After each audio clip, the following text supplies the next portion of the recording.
ನಮ್ಮ ರಾಜ್ಯಾಧ್ಯಕ್ಷರ ಬಗ್ಗೆ ವಿರೋಧದ ಹೇಳಿಕೆಗಳು ಕೊಡ್ತಾಯಿದ್ರು ಸಹ ನಮ್ಮ ಪಕ್ಷದ ಕೆಲವು ಮುಖಂಡರುಗಳು, ನಮ್ಮ ರಾಜ್ಯದ ಮುಖಂಡರುಗಳು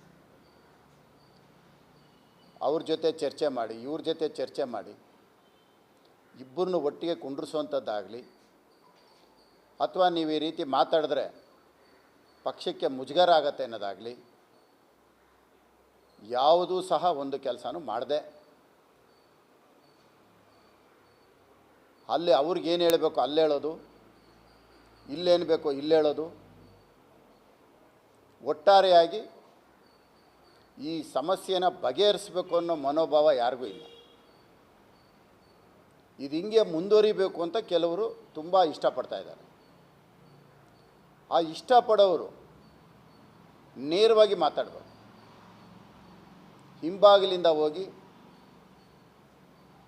ಹೇಳಿಕೆಗಳನ್ನ ಕೊಡೋದು, ಹಿಂಬಾಗಿಲಿಂದ ಕುಮ್ಮುಕ್ ಕೊಡೋದು, ಇದು ಮುಂದಿನ ದಿನಗಳಲ್ಲಿ ಒಳ್ಳೆ ಬೆಳವಣಿಗೆ ಅಂತೂ ಅಲ್ಲ. ಇದೇ ರೀತಿ ಮುಂದುವರಿತಾ ಇದ್ದರೆ ಭಾರತೀಯ ಜನತಾ ಪಕ್ಷ ಮುಂದಿನ ದಿನಗಳಲ್ಲಿ ಭಾಳ ಕಷ್ಟ ಎದುರಿಸಬೇಕಾಗತ್ತೆ. ನಮಗಿರೋಂಥ ವಿರೋಧ ಪಕ್ಷದ ಕೆಲಸ ಈಗ ಆಡಳಿತ ಪಕ್ಷದವ್ರು ಏನು ಮಾಡ್ತಾ ಇದ್ದಾರೆ, ಎಲ್ಲೂ ತಪ್ಪು ನಡೀತಾ ಇದೆ, ಅದನ್ನು ಎತ್ತಿ ತೋರಿಸೋಂಥ ಕೆಲಸ ನಾವು ಮಾಡಬೇಕಾಗಿದೆ. ಅದನ್ನು ಮಾಡದೆ ಒಬ್ಬರ ಮೇಲೆ ಒಬ್ಬರನ್ನ ಎತ್ಕಟ್ಟೋವಂಥದ್ದು, ಒಬ್ಬರ ಮೇಲೆ ಒಬ್ಬರಿಗೆ ಹೇಳ್ಕೊಡೋ ಅಂಥದ್ದು, ನೀವು ಮುಂದುವರಿಸಿ, ನೀವು ನಿಲ್ಲಿಸಬೇಡಿ ಗಲಾಟೆನೇ ಅಂತ ಹೇಳ್ಕೊಡೋದು, ಇವೆಲ್ಲ ಮಾಡೋದು ಭಾಳ ದೊಡ್ಡ ತಪ್ಪಾಗತ್ತೆ. ಇದು ಪಕ್ಷಕ್ಕೆ ಒಳ್ಳೆ ಬೆಳವಣಿಗೆ ಅಂತೂ ಅಲ್ಲ. ಇದು ಕೇಂದ್ರದ ವರಿಷ್ಠರು ಯಾವ ಸಮಯದಲ್ಲಿ ಏನು ತೀರ್ಮಾನ ಮಾಡಬೇಕೋ ಅದನ್ನು ಮಾಡೇ ಮಾಡ್ತಾರೆ. ಕೇಂದ್ರ ನಾಯಕರು ಸೂಕ್ತ ಸಮಯದಲ್ಲಿ ಸೂಕ್ತ ನಿರ್ಧಾರ ಮಾಡ್ತಾರೆ. ಅಲ್ಲಿವರೆಗೂ ನಾವೆಲ್ಲ ಒಟ್ಟಾಗಿ ಒಗ್ಗಟ್ಟಾಗಿ ಹೋಗಬೇಕಾಗಿದೆ. ಅದು ಬಿಟ್ಟು ದಿನ ಪತ್ರಿಕೆಗಳಲ್ಲಿರ್ಬೋದು, ಮಾಧ್ಯಮಗಳಲ್ಲಿರ್ಬೋದು, ಆಡಳಿತ ಪಕ್ಷದವ್ರಿಗಿಂತ ವಿರೋಧ ಪಕ್ಷದವರ ಸುದ್ದಿನೇ ಜಾಸ್ತಿ ಆಗ್ತಾಯಿದೆ.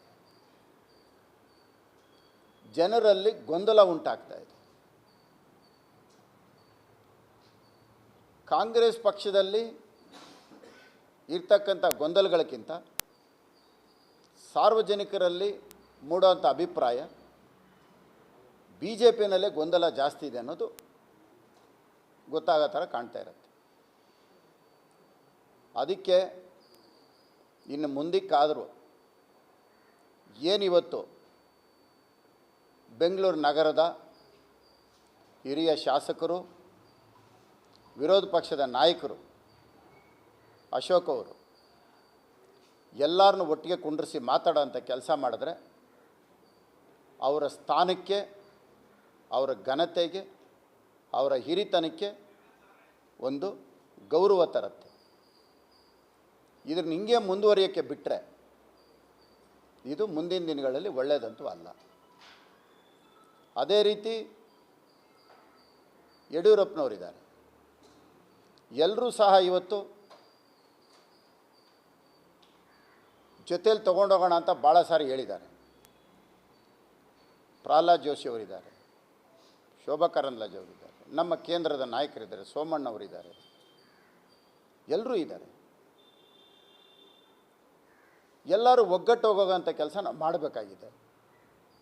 ಇವತ್ತು ನಮ್ಮ ಪಕ್ಷದ ಜೊತೆಯಲ್ಲಿ ಮೈತ್ರಿ ಆಗಿರ್ತಕ್ಕಂತಹ, ಜೊತೆಯಲ್ಲೇ ಇರ್ತಕ್ಕಂತಹ JDSನ ದೇವೇಗೌಡರಿದ್ದಾರೆ, ಕುಮಾರಸ್ವಾಮಿ ಇದ್ದಾರೆ. ನಾವೆಲ್ಲ ಒಟ್ಟಾಗಿ ಹೋಗಬೇಕಾಗಿದೆ. ಇವತ್ತು ನಮ್ಮ ಜೊತೆಯಲ್ಲಿ ಹಳೆ ಮೈಸೂರಿನಲ್ಲಿ ಮೊನ್ನೆ ಲೋಕಸಭಾ ಚುನಾವಣೆಯಲ್ಲಿ ನಾವು ಹೆಚ್ಚು ಸ್ಥಾನಗಳು ಗೆಲ್ಲಿಸೋದಕ್ಕೆ ನಾವು ಜೊತೆಯಲ್ಲಿ ಹೋಗಿದ್ದೀವಿ. ಇದೇ ರೀತಿ ನಾವೆಲ್ಲ ಒಟ್ಟಾಗಿ ಹೋಗಬೇಕಾಗಿದೆ, ಜೊತೆಯಲ್ಲಿ ಇರಬೇಕಾಗಿದೆ.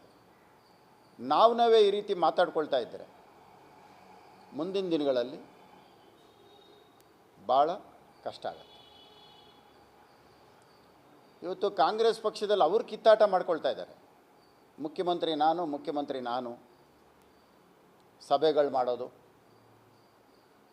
ಒಂದು ಕಡೆ ಸತೀಶ್ ಜಾರಕಿಹೊಳಿ ಅವರು ಒಂದು ಕಡೆ, ಪರಮೇಶ್ವರ್ ಅವರು ಒಂದು ಕಡೆ, ಮಹದೇವಪ್ಪ ಅವರು ಒಂದು ಕಡೆ, ಎಂ ಬಿ ಪಾಟೀಲ್ರು ಒಂದು ಕಡೆ, ಇವೆಲ್ಲ ನಡೀತಾ ಇದೆ. ಜನರಿಗೆ ಅವ್ರಿಗಿಂತ ನಮ್ಮದೇ ಗೊಂದಲ ಜಾಸ್ತಿ ಅನ್ನೋ ಥರ ಕಾಣಿಸ್ತಾ ಇದೆ. ಯಾವುದೇ ಕ್ಷಣದಲ್ಲಿ ಬೇಕಾದರೂ ಏನು ಬೇಕಾದ್ರೂ ರಾಜಕಾರಣ ಏನು ಬೇಕಾದ್ರೂ ಆಗ್ಬೋದು. ಇವತ್ತು ಸಿದ್ದರಾಮಯ್ಯನವ್ರನ್ನ CBI ಕೊಟ್ಟರೆ ಸಾಕು ಅಂತ ಕಾಯೋ ಅಂಥವ್ರು ಕಾಂಗ್ರೆಸ್ ಪಕ್ಷದಲ್ಲಿ ತುಂಬ ಜನ ಅವರು. CBIಗೆ ಸಿದ್ದರಾಮಯ್ಯನವ್ರ ಮೇಲೆ ಕೊಡಬೇಕು, ಸಿದ್ದರಾಮಯ್ಯನವ್ರನ್ನ ಬಂಧಿಸಬೇಕು, ಕೇಜ್ರಿವಾಲ್ ಅವ್ರ ಥರ ಇವ್ರನ್ನ ಅರೆಸ್ಟ್ ಆದರೆ ನಾವು ಮುಖ್ಯಮಂತ್ರಿ ಆಗ್ಬೋದು ಅಂತ ಕಾಯ್ತಾ ಇದ್ದಾರೆ. ಸಿದ್ದರಾಮಯ್ಯನವರು ಪಕ್ಷದಲ್ಲಿ ಇಲ್ಲ ಅಂತ ಗೊತ್ತಾದರೆ ಅಥವಾ ಮುಖ್ಯಮಂತ್ರಿ ಸ್ಥಾನದಿಂದ ಇಳಿಸಿದ್ರೆ ಬರೀ 6 ತಿಂಗಳೊಳಗಡೆ ಚುನಾವಣೆ ಬರುತ್ತೆ. ಇದು ಗೊತ್ತಿರಬೇಕು. ನಾವು ಅದಕ್ಕೆ ಸಿದ್ಧವಾಗಬೇಕಾಗಿದೆ. ಕಾಂಗ್ರೆಸ್ ಪಕ್ಷದಲ್ಲಿ ಸಿದ್ದರಾಮಯ್ಯ ಅವರು ಇಲ್ಲ ಅಂದರೆ, ಸಿದ್ದರಾಮಯ್ಯನವರು ಕಾಂಗ್ರೆಸ್ ಪಕ್ಷಕ್ಕೆ ಬರೋಕ್ಕೆ ಮುಂಚಿತವಾಗಿ ಕಾಂಗ್ರೆಸ್ ಯಾವ ಪರಿಸ್ಥಿತಿಯಲ್ಲಿತ್ತು ಅದೇ ಪರಿಸ್ಥಿತಿಗೆ ಮತ್ತೆ ವಾಪಸ್ ಹೋಗುತ್ತೆ. ಒಂದು ಸಾರಿ ಯೋಚನೆ ಮಾಡಬೇಕು. ಹಿಂದಿನ ದಿನಗಳನ್ನ ಸಿದ್ದರಾಮಯ್ಯನವ್ರು ಬರದೇ ಇರೋದಕ್ಕೆ ಮುಂಚೆ ಓಟು ತರೋಂಥವ್ರು ಇರಲಿಲ್ಲ ಕಾಂಗ್ರೆಸ್ ಪಕ್ಷಕ್ಕೆ. ಸಿದ್ದರಾಮಯ್ಯನವ್ರು ಬಂದ ಮೇಲೆ ಓಟ್ ಬಂದಿದ್ದು. ಸಿದ್ದರಾಮಯ್ಯನವ್ರು ಬಂದ ಮೇಲೆ ಕಾಂಗ್ರೆಸ್ ಪಕ್ಷ ಬಲಿಷ್ಠವಾಗಿತ್ತು.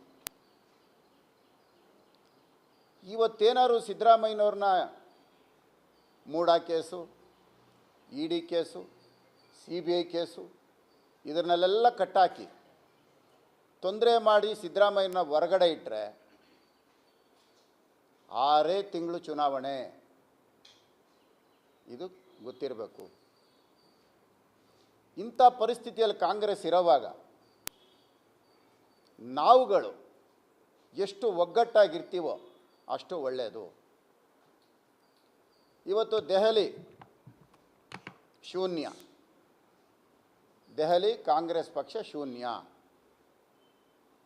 ಕಾರಣ ನಡವಳಿಕೆ. ಜನರು ಬೇಸತ್ತಿದ್ದಾರೆ. ಕರ್ನಾಟಕದಲ್ಲಿ ಕಾಂಗ್ರೆಸ್ ಪಕ್ಷ 136 ಸೀಟ್ ಬಂದಿದೆ ಅಂದರೆ ಅದು ಕಾಂಗ್ರೆಸ್ಸಿಂದ ಬಂದಿರೋದಲ್ಲ. ಭಾಳ ನೇರವಾಗಿ ಹೇಳಬೇಕಾಗತ್ತೆ, ಅದು ಸಿದ್ದರಾಮಯ್ಯನವರಿಂದ ಬಂದಂಥದ್ದು. ಹಾಗಾಗಿ ಮುಂದಿನ ದಿನಗಳಲ್ಲಿ ಇಲ್ಲಿ ಕಾಂಗ್ರೆಸ್ಸು ಇಲ್ಲೂ ಶೂನ್ಯನೇ. ಎಲ್ಲರೂ ಯೋಚನೆ ಮಾಡಿ ನಮ್ಮಲ್ಲಿ ಒಗ್ಗಟ್ಟು ಹೋಗುವಂಥ ಕೆಲಸ ಆಗಬೇಕು. ಒಗ್ಗಟ್ಟಾಗಿ ನಾವೆಲ್ಲ ಜೊತೆ ಇರಬೇಕು. ನಮ್ಮಲ್ಲೇ ಕಾಲು ಎಳ್ಕೊಳ್ಳೋಂಥ ಕೆಲಸ ಆಗಬಾರ್ದು. ನಮ್ಮ ಕೇಂದ್ರದ ನಾಯಕರು, ನಮ್ಮ ವರಿಷ್ಠರು ರಾಜ್ಯಾಧ್ಯಕ್ಷರನ್ನ ಯಾರನ್ನ ಮಾಡಬೇಕು ಅನ್ನೋ ತೀರ್ಮಾನ ಮಾಡ್ತಾರೆ. ಅದು ಹಾಗೆ ಆಗುತ್ತೆ. ಆದಂಥ ಸಂದರ್ಭದಲ್ಲಿ ನಾವು ಅದಕ್ಕೆಲ್ಲರೂ ಸಹ ಒಪ್ಪಿಗೆ ಕೊಟ್ಟು ಜೊತೇಲಿ ಹೋಗಬೇಕಾಗಿರುತ್ತೆ.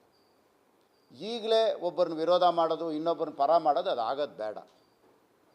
ಒಟ್ಟಾಗಿ ಹೋದರೆ ಎಲ್ರಿಗೂ ಒಳ್ಳೆಯದು. ಇಲ್ಲ ಅಂದರೆ ಕಷ್ಟ ಆಗುತ್ತೆ.